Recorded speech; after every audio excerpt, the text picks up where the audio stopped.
The CBS Radio Mystery Theater presents...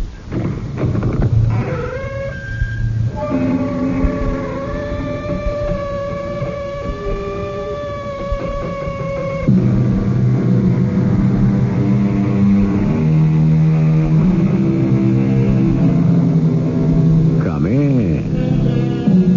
Welcome. I'm E.G. Marshall. Tell me the truth. Are you sensitive, impressionable, tender-hearted? Squeamish, maybe? Are your sensibilities easily offended? Are you fussy or persnickety? If you are all or any of these things, perhaps you had better not listen to what follows, for the tale we are going to tell you is aptly called a horror story. Take them back. Take back these slippers. You don't like them? They are bewitched. But they're so beautiful. They are cursed. They are the spawn of Satan. Take them back.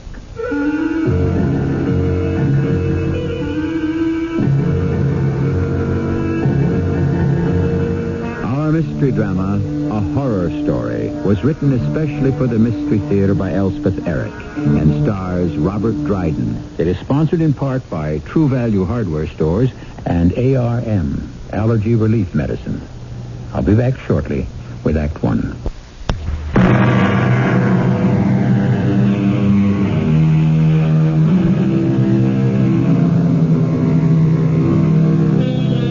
You have been warned. You're about to hear as dreadful a tale as has ever been told. Appalling in its frightfulness. So pause a moment. Think hard whether you're able to endure it. If you have qualms about listening, turn to something sweet and soothing. But I urge you to gather your courage and listen. Nothing on the first floor, nothing on the second. Only the third floor remains to be explored. Why do I bother? Why do I persist? Well, if anyone cares, this place fascinates me. Has for 20 years. Ever since I first came to New Orleans in 1829 and saw a crowd of frightened people gathered outside this building on Common Street. By eavesdropping among them, I learned that they thought the place haunted by a collection of gruesome ghosts. Now, let's see what's in here. Oh, I declare, if the third floor yields no more than the other two, I say, what an exquisite fireplace. So delicate, pure Adam. As a world traveler, I've become something of a connoisseur. Still, Oh, what's this? Looks like a loose brick in the chimney breast. Oh, really, the town should take better care of... Let's see if I can pry it loose. Oh, yes, I can. Oh, why are people so neglectful? Still, no one comes here anymore. They're too frightened, I suppose. Imagine being afraid of ghosts. Got it. Good. Now, what may I find here? What could there be in the space behind the... Oh, yes. There's something. Yes. There's a little book. A little book bound in red Morocco leather. And then... Wait, what have we here? Oh, good gracious. A pair of shoes. Oh, how sweet, how dainty. Now back to the little book. Oh, my word. It's a diary. And the name embossed on the cover is plain as day. Gaston Donnet. Gaston Donnet. Monsieur Sauvinet? Come here immediately. Something wrong, Monsieur Sauvinet? An emergency. The Count is coming for dinner. It's his first visit to the Palais Sauvinet, and what do you think has happened? The head chef has had an accident, and he's in the hospital. Oh, what a pity. Well, you know who the Count is, don't you? Oh, I know. What's to be done? There's nothing to be done but turn the whole thing over to you, Gaston. What? But I've been engaged as assistant chef. I don't have the capacity, the experience. My friend, there is no help for it. I'll tell you what. I'll give you Pierre all to yourself. Pierre? The scullery boy? Well, he's been with me for 2 whole years. Pierre, come here. You'll see Pierre is very knowledgeable. Yes, Monsieur de Sauvigny. Pierre, my boy, who do you think will dine with us tonight? Hmm? The Count himself, friend to the king. But the head chef, he's in the hospital. Unhappily, but we must not let that affect us in the least. Monsieur Gaston Donnet here will be in charge. Oh. And you, Pierre, you are to leave everything else to others and devote yourself to him. Do you understand? I understand. Now, what shall we prepare for the Count, huh? Perhaps a leg of lamb Eslington with the proper vegetables? A Normandy sole before that. Oh, and for his particular pleasure, truffles served in the silver cocotte and wrapped in our finest linen napkin. Oh, the poor Gaston Donnet, poor chap. It's no small thing to prepare a superlative dinner for an important client. I know. I've wandered the world. I've been in Paris, more than once. Well, let us read on in the diary what happens next. When the Count has eaten his dinner of truffles, of Normandy sole, of lamb Eslington, and all accompanied with the best wine, and all finished off with an exquisite plum brandy, what then? Success, Gaston. Oh, what a great success. I'm so happy, Monsieur He Sauvinet. raved about the souffle. He was ecstatic over the leg of lamb. He all but kissed the vegetables. Oh, let the head chef stay in the hospital. You, Gaston Donnet, you are the best chef in all of Paris. Oh, Monsieur Sauvinet, surely not. Now listen, dear chap. The Count intimated to me just before he departed. He plans to come back soon. It's too much. Dry your eyes and get on home, because that's where I'm going. Pierre? Monsieur? You'll close the place, won't you, so that our heroic friend here can go home? Yes, Monsieur Sauvinet. Then good night, my valiant Gaston.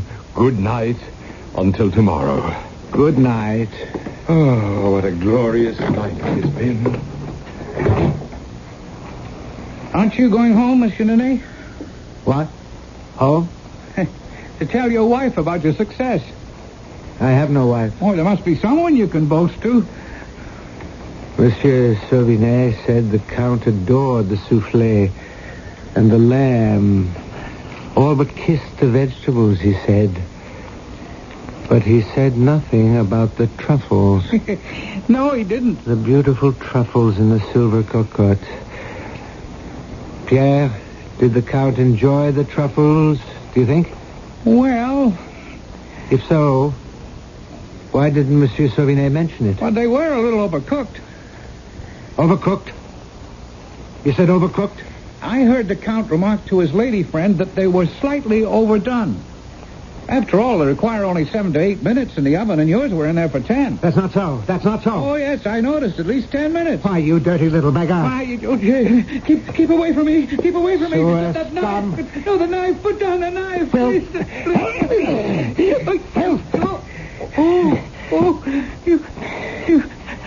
You killed me. Piece of dirt. Nothing but a piece of dirt. Absolutely incredible. Fantastic. Oh, my, I'm not at all sure I should let you hear this part. It's well, we've read this far together, and I know you're perishing to find out what comes next, so... All right. Gaston Donnet, as you've heard, stuck a kitchen knife right through Pierre's heart, and Pierre fell down dead. Then Gaston, appalled at what he'd done, dragged the boy's body into the little cuisine, and there he... Oh, there I tell you. There, he removed Pierre's clothes and burned them in the small fireplace ordinarily used to incinerate discarded skin and feathers and other rubbish. Then he... Oh, this is fantastic. He dissected and dismembered the body and removed every last bit of flesh. And then... really, this part is superb. He prepared the flesh in any number of ways. Marinated, stuffed, gratinade, minced, pickled, smoked. Oh, you do have to admire the man's ingenuity. Oh, say you do. Then the following day, there was such an outcry in the kitchen. Where is he? Where is that boy? Where is that good-for-nothing boy? Gaston, heaven's name, what's the matter? Stupid upstart. Pierre never showed up, Monsieur Sauvinet. I've waited all morning. I've searched the place. No sign of him. No word from him. Nothing. Gaston, calm yourself. What am I to do without a scullery boy? I shall find you a scullery boy. Within the hour, you shall have a scullery boy, and a good one, too. Because you know what? The Count is repeating his visit. The Count? Yes. He's enamored of your cooking. Who knows? One day he might invite the king to be his guest. Would he come? Who knows? Now, what shall we serve the Count tonight, huh?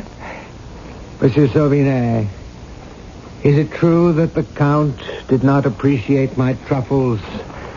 I heard something to the effect. Oh, that was nothing. A trifle overcooked, he said, but it was nothing. Now, for this evening, first, some scampi, perhaps? Leave the menu to me, monsieur. I shall prepare something incomparable, something new. You don't want to tell me what you have in mind. I want to work from my own inspiration, my own invention. I want it to be a surprise. Oh, I don't have to tell you, do I? That evening's repast was a mad success, a wild triumph, start to finish. Such fragrance, freshness, such combinations of flavors, 8 courses, and each one better than the last. The Count and his dinner guests agreed to a man that never in their gastronomic lives had they enjoyed such a repast, and they sent a great storm of compliments to the genius chef. Oh, isn't it marvelous? Isn't it divine? For, of course, you know what they had eaten with such gusto. Oh, my dear Gaston, let me kiss you, both cheeks. Oh, I kiss your hands. The Count and his friends enjoyed their dinner? Enjoyed. They were rapturous, Gaston. They were ecstatic. They were beside themselves. Ah, I'm so glad. And the new scullery boy, Francois, he served you well? Well enough. Francois's a good boy, but you need no one but yourself and your incomparable talent. You're very kind. Gaston, I cannot keep a secret. I must tell you. What secret is that? The Count is coming back. Oh? And this time, tomorrow or the night after, but certainly within a week, he hopes to bring a guest, a solitary guest. A lady? Oh, I think not. A gentleman, a high-born gentleman. The most noble gentleman of them all. What you mean? A royal gentleman, Gaston. Him? Of course, he will come disguised. It wouldn't do. Oh, no, of course not. No. And the Count wants you to prepare for this noble, this royal gentleman the same dinner you prepared tonight. The same? The very same. Oh, my reputation is made. Just wait till everyone hears.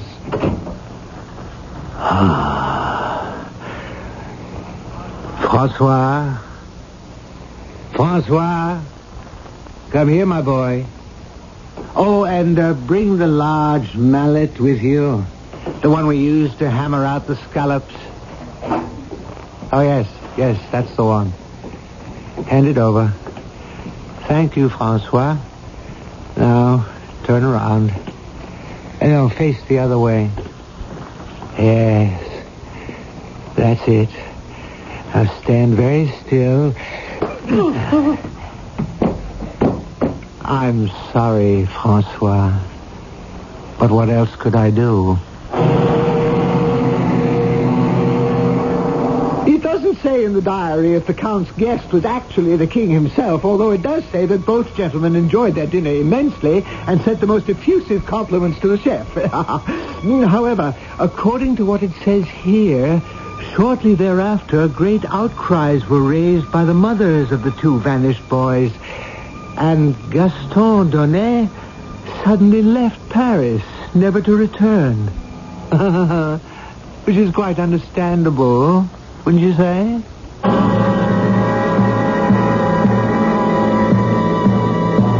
Ready to continue? Be very sure, won't you? Because there's more to come. And if your heart stops or your hair turns white, don't blame me. I warned you, didn't I? Yes, I did. I told you from the very beginning, this is a horror story.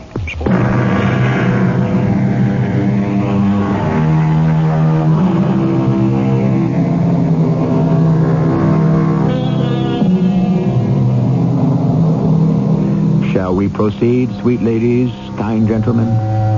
Remember, this tale has come down to us in the form of a legend, built little by little by one storyteller after another.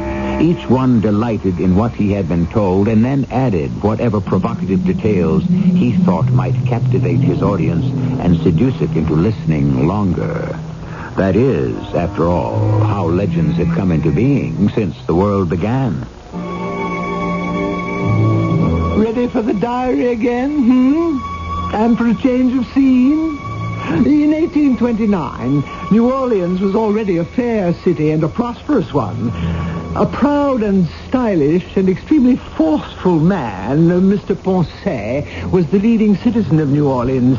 And into his office one day stepped a sturdy, aggressive man who looked to be about, 50 years of age. Mr. Poncet, I believe. The same, sir. And whom do I have the pleasure of addressing? My name is Ferraud, sir. Lucien Ferraud. A stranger to New Orleans? Well, not completely, sir. I have been plying my trade for some months. And your trade is? I am a shoemaker. You mend shoes, do you? No, I do not mend shoes, Mr. Poncet. I make shoes by hand.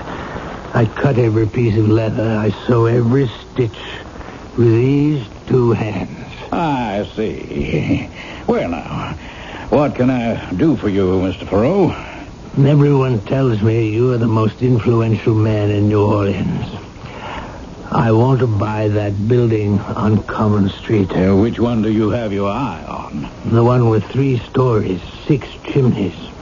It's the only one vacant at present. And you want to move your shoemaking enterprise into that building? I do, sir. Isn't it a bit large? 3 floors? 1 floor. The first one will suffice for my workroom. The 3rd floor, that will be my home. I have walked through it. The light is wonderful. And the exquisite fireplaces in every room. But do you need so many rooms, a man living alone? But I shall not be living alone. I got married yesterday. Did you now? Well, that's splendid. Congratulations. As soon as Camille said yes, I made up my mind that the building on Common Street must be mine. You're married? Alas, I am a widower. But my beloved wife blessed me with a daughter, my angelic Monique, who is more precious to me than all the world's treasure. Of course. How old is Monique? 17 in a few months. Soon she will make her debut. Oh, how splendid. It will be splendid, I promise you that, sir. I'm willing to spend half of all I've got to see that she's introduced to society in the grand style. Perhaps when she has chosen her gown and had it made, perhaps you would come to me for the shoes. Perhaps I shall. By the way, Ferraud, what do you propose to do with the 2nd floor? You'll have your little shop on the 1st, you'll have your living quarters on the 3rd, but what about the 2nd? What'll you do with that? Oh, I'll find a use for it. things are settling down. Quite a prosaic little diary, after all. There are lots of mundane details I won't bother to pass on to you, all about Pharaoh fixing up the top floor, this very floor which I stand on now, and moving in with his rather colorless wife, Camille. Grandiose claims of how his shoemaking industry flourished, a lot of petty boasting that you wouldn't be interested in. But now... yes, here it starts to get interesting again. You like this part, I think. Good morning. I was looking for Mr. Lucien Ferreau. Is he here? He's gone out on an errand. But he will be back. He didn't say when. Oh. I wanted to ask him to make something for me, something very special for my daughter, Monique Ponce. You work here for Mr. Ferreau? I'm his wife. Oh, I'm sorry. I didn't realize. I haven't had the pleasure. Tell me, Mrs. Ferreau, are you enjoying your new home? It's very nice. Your husband's fame is spreading, all over New Orleans. So he tells me. Everyone says his slippers are the softest, the most pliable, so flexible. The ladies who worn them say they can dance all night and on into the morning. So I've heard. I'll tell you why I'm here, Mrs. Ferreau. I wanted to order a pair of his wonderful slippers for my daughter, Monique. Look here, I brought a swatch of the material her dress is to be made from. My daughter has dark hair and dark eyes. Well, you can see. This is the material. Damask, isn't it? I believe that is what they call it. White damask, with just the faintest little thread of gold running through it. Beautiful. Beautiful. Now, if your husband can make shoes to match, will he be back soon, do you think?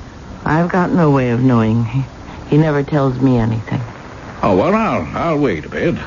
Suit yourself. Tell me, your husband has rented out the second floor, hasn't he? Yes, he has. To a restaurateur, I believe. A private dining salon, they say. So they say. Small, but elegant. So I've heard. Oh, forgive me, Mrs. Ferreau, but you talk as though you'd never seen it. I never have. Well, I am surprised. Your husband makes an excellent investment, and you don't even care to see it? Oh, I care. It's grown famous all over New Orleans. The cuisine, everyone raves about it. So he tells me. But you have never dined there. Oh, no. Here's my husband now. Mr. Ponce. Well, glad to see you, Mr. Ferreau. Mr. Ponce wants to order a pair of slippers. Oh, fine. For Monique, for my daughter. I showed your wife the material her dress is being made from. You see, this is a small swatch. Very nice. I can get more if you'd care to make the slippers to match exactly. No, that wouldn't do it at all. Well, I simply thought... I have my own materials. Well, if you insist... I do insist. My materials are 1,000 times more pliant than this damask. Oh, whatever you say, Ferreau. Well, good day, Mrs. Ferreau. Good day. How long was he here? Only a few minutes, Lucien. That's all. We chose to wait for you. What did you two talk about? Oh, your success for the most part. He mentioned a restaurant on the second floor. He asked if I'd ever dined there. He asked you that? Of course, I said I hadn't. I said I'd never even set foot in the place. Why can't I see it, Lucien? Because I say you can't. But why can't I? I'd like to so much, Lucien. I've already told you why you can't. Because you say I can't. Precisely. I see. But I'd certainly like to. I hesitate to tell you what the next few pages of the diary hold. Oh, I don't think I can read on. Yet I must, if we're ever to finish this macabre tale. So I'll just tell you straight out. The secret material Pharaoh used for his extraordinary slippers was human skin. There, I've said it. And the source of his supply was the slave market. Oh, my word, what a really terrible fellow he was. Yet you do have to admire his enterprise and his courage in setting it all down here. You do have to respect that, don't you?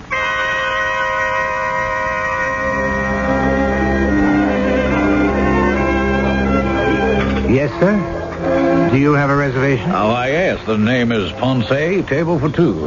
May I show you to your table, Mr. Ponce? I suppose you might as well, but keep an eye out for my daughter, will you? We're dining together. She has dark hair, dark eyes, and she'll arrive alone. I'll watch for her and bring her to you. Here's your table. Can I order you an aperitif? Oh, no, thank you. I'll just wait for my daughter. As you wish, sir. My appetite has been whetted by what I've heard of your cuisine. I'm looking forward to... I beg your pardon. I think I see a lady alone. It could be your daughter. Monique. Her name is Monique. Good evening, madame. You're expecting a gentleman? No, I'm by myself. I just wanted to see what it looks like. The management does not permit ladies unescorted. Are you the owner? I am the owner. Now, if you please... Lucien Perrault's my husband. He's your landlord. I cannot permit you to stay. He owns this entire building. It's his shoe shop on the first floor. I help him there sometimes. And we live on the third floor. But I've never set foot on this floor, and I thought... Absolutely impossible. If I could just look in this once. On the other hand, come with me. I'll show you the whole place. Oh, it's lovely. I'll show you everything. You're very kind. Through this door here, if you please. Is there another room? Yes. Through here. Oh, but... Gone. But I don't... but this is the kitchen. It is the kitchen, and that is the back door. But I don't want... And you're leaving by the back door. No, I don't... You're leaving now. I don't want to leave. Now, Camille, this instant. You called me Camille. Oh, Lord. How do you know my name? Shut up, woman, shut up. Why? Lucien. It's you. What on earth have you done to yourself? Shut your mouth. But you look so young. You sound so young. You're quite different. You be quiet and get out, Camille, or you'll ruin me. What's the point of this masquerade? Why are you pretending to be two people? You're a fine shoemaker. Why do you have to be a chef as well? Why should I be one man when I can be two? But which is my husband? What is my name? You can't go on with this deception. You must stop. Never. We shall be so rich, Camille. No. I won't go on this way. I can't. I don't know who I am, who you are. I'll tell everyone. You'll tell no one.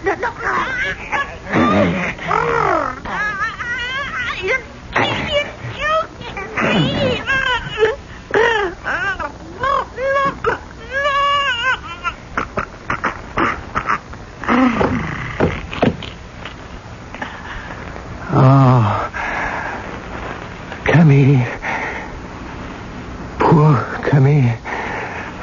Why did you do it? Why did you come here just when everything was going so well?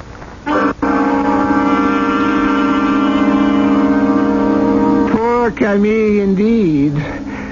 For her desperately ambitious husband strangled her right there in his own kitchen. And then...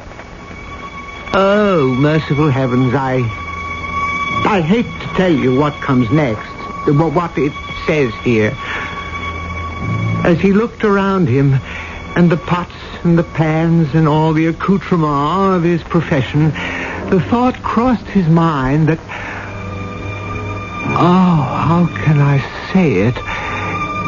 He thought to himself, what a fantastic dish I shall serve my customers tomorrow night. And for my own part, I am perfectly content that such should be the case. I'll be back shortly with Act 3.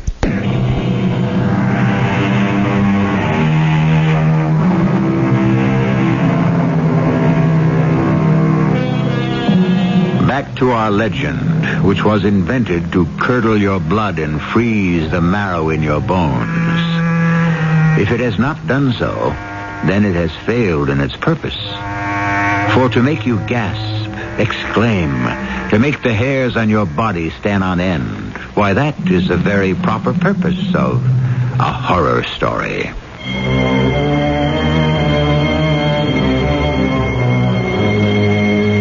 I'm feeling better now, able to read on, I think. There's a passage here that reveals what you must already have guessed. The proprietor of the restaurant on the second floor was not only Lucien Ferraud, he was likewise Gaston Donnet from Paris. Oh, dear me, how things have turned around in this world. It's enough to make one's head spin. Well, anyway, the diary goes on quite calmly for a while, and then... Ah, Mr. Ferraud. Mr. Ponce, welcome to my little shop. You're looking extremely well. Oh, thank you. I never felt better. And your charming wife, is she doing well? Satisfactorily, thank you. I'm sorry not to see her. She's elsewhere. You know, it was to your wife that I first showed the little swatch of damask. She admired it so much. And I told her about Monique's debut. She seemed most interested. Yes, I'm sure she was. Oh, yes, we had nice little chat. We spoke of your tenant. My tenant? The man to whom you let the second floor. Oh, yeah. And the restaurant that he opened. Why, it's become almost as famous in New Orleans as your delectable little slippers. Has it indeed? Yes. Well, shall I fetch the slippers, Mr. Ponce, for your daughter? Ah, Monique's slippers. Yes. Of course. That's what I came for. I have them right here. Here. Here they are. Oh, Mr. Ferraud. Oh, my friend. You like them? Like them? I have no words to convey what I feel. How white they are. How pure and white. Yes. Oh, they are like jewels. Royal jewels. I call them my masterpiece. Has your wife seen them? Emmy? No. I haven't shown them to her. It'd be so nice if she were to come in right now. That is unlikely. Before I take them home? You might have a long wait. Yes, you're right. I must take them home and show them to Monique. God bless you, Ferraud, and give you continued success. Have you guessed it? Has your clever little mind penetrated the secret of Lucien Ferraud's latest adventure? Have you succeeded in following the intricacies of his criminality? If so, I don't have to tell you that the soft and supple slippers which Mr. Ponce carried home in triumph were made of the white, young skin of Camille Ferraud.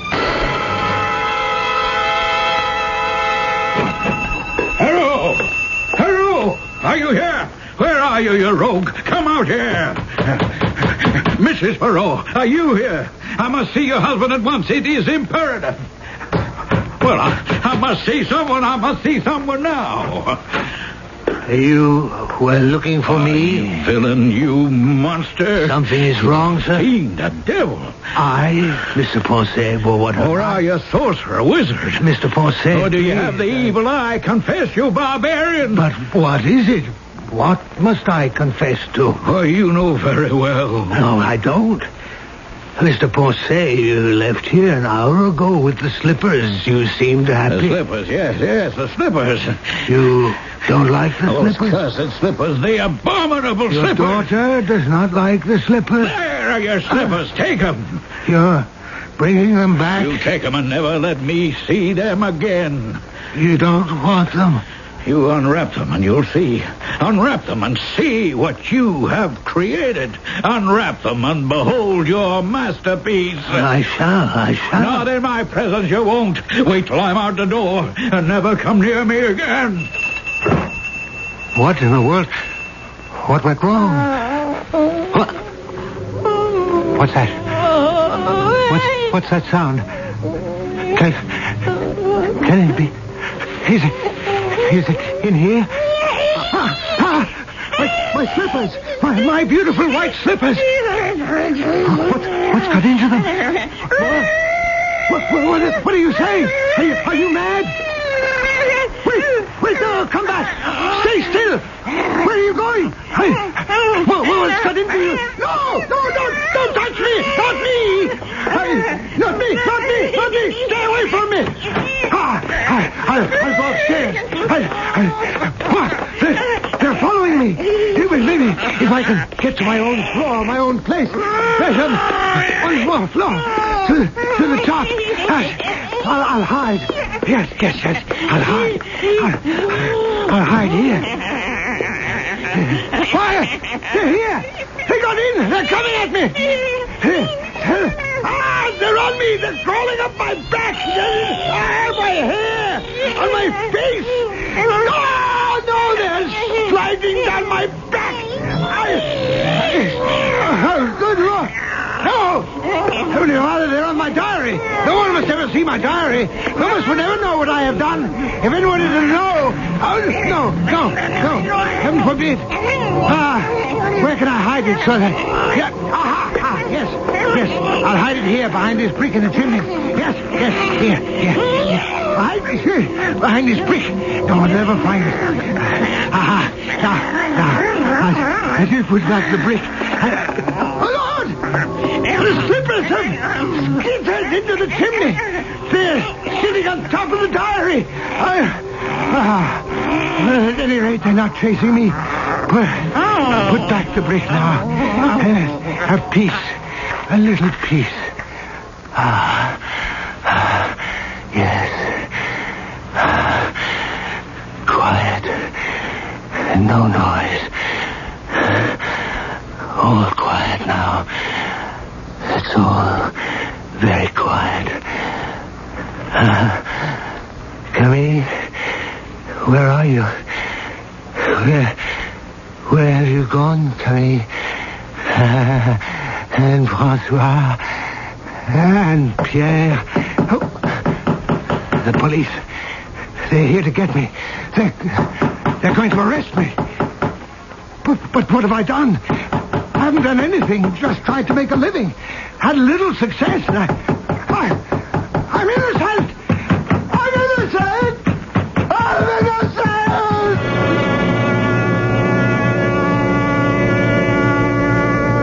Dear friends and citizens, may I have your attention?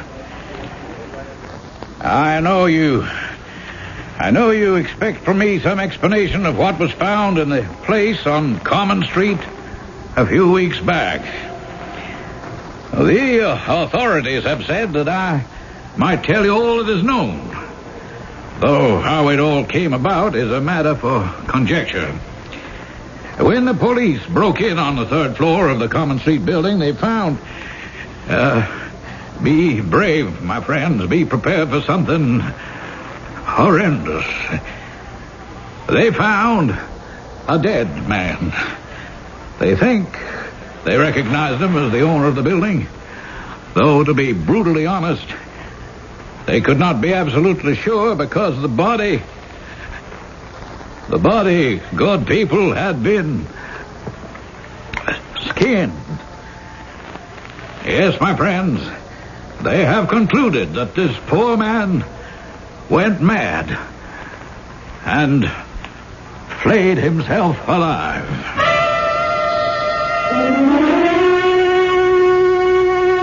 I know what you're saying to yourself. Yes, I do. You're saying, how could he read all that last part in the diary? How could anybody have written it down with the slippers carrying on like that? It's impossible. Well, you're right.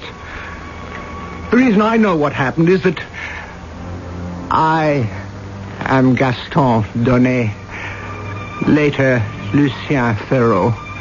That is to say, I am his astral, his etherical body, vulgarly called a ghost. So I know all about it. Oh, and that banging at the door that poor Donnet Ferraud thought was the police? No, not so. It was two ordinary men who knocked. One wanted to buy the restaurant for an astronomical sum. The other had come all the way from Paris. A certain wealthy count had died and left a quantity of money to Gaston Donnet in memory of a marvelous meal he had cooked for the count some years before. All that work for nothing.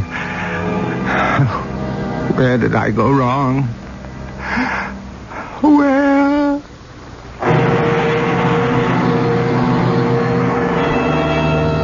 It seems clear that there was a place on Common Street in New Orleans 150 years ago, and a man certainly did rent it, and opened a shoe shop on the first floor, and rented out the second floor for a restaurant, and lived with his wife on the third floor, and later died. And no doubt there was something strange about the man. But those are all the verifiable facts we have.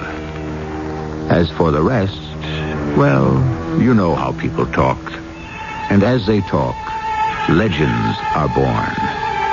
And legends grow. And legends never die. I'll be back shortly.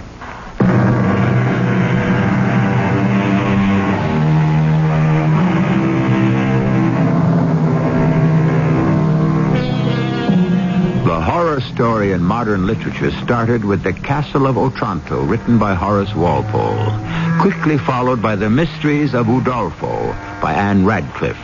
Honoré Balzac took up the form and improved on it in France. Bulwer Lytton rivaled him in England. And in America, it was brought to a peak by our own Edgar Allan Poe. Let's face it, the horror story is here to stay. Our cast included Robert Dryden, Mary Jane Higby, Ian Martin, and Arnold Moss. The entire production was under the direction of Hyman Brown. Radio Mystery Theater was sponsored in part by ARM, Allergy Relief Medicine, and True Value Hardware Stores. This is E.G. Marshall inviting you to return to our Mystery Theater for another adventure in the macabre. Until next time, pleasant dreams.